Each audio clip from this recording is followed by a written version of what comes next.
Have you been diagnosed with sleep apnea and been given the CPAP?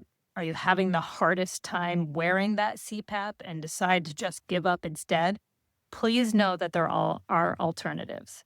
What I've seen over the years as I've been trying to treat sleep apnea and really understand where it's coming from, if you've been watching me, you'll know that I'm always like, but why? But why? And at first, I used to think that all sleep apnea was due to the anatomy, right? Oh, you have a tiny airway, so that's the problem.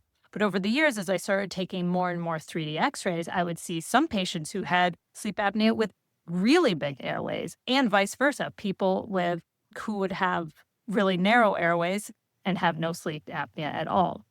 So to me, it made me think, okay, what else is going on here? We used to think sleep apnea was typical of heavier set older men, but now we see that it's across the board. And women tend to have what we call upper airway resistance syndrome, which is a precursor to apnea, something that I had years ago. And until I learned how to breathe properly and learned about the physiology of breathing, how the diaphragm works, was I able to overcome that kind of sleep apnea and the snoring.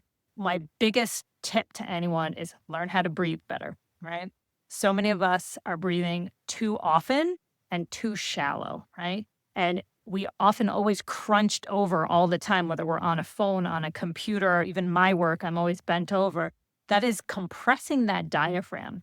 That diaphragm needs to be able to extend in a 360 dimensions in order for our lungs to do everything that need to do. It massages our heart, gets the lymph going. Diaphragm is underappreciated organ in our body that does a lot of work. And so when we learn, number one, how to breathe properly, and we need to practice it. This is something we have to do all day, every day.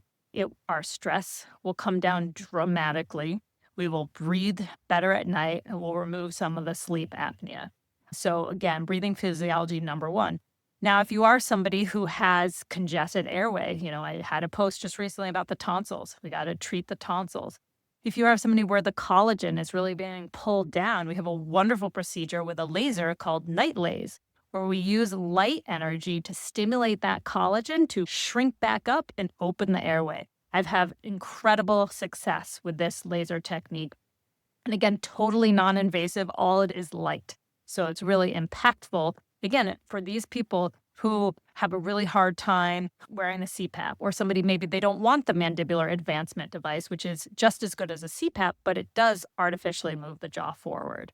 So these are just some things to consider. We'll talk a little bit more as I teach you a little bit more about other therapies for sleep apnea.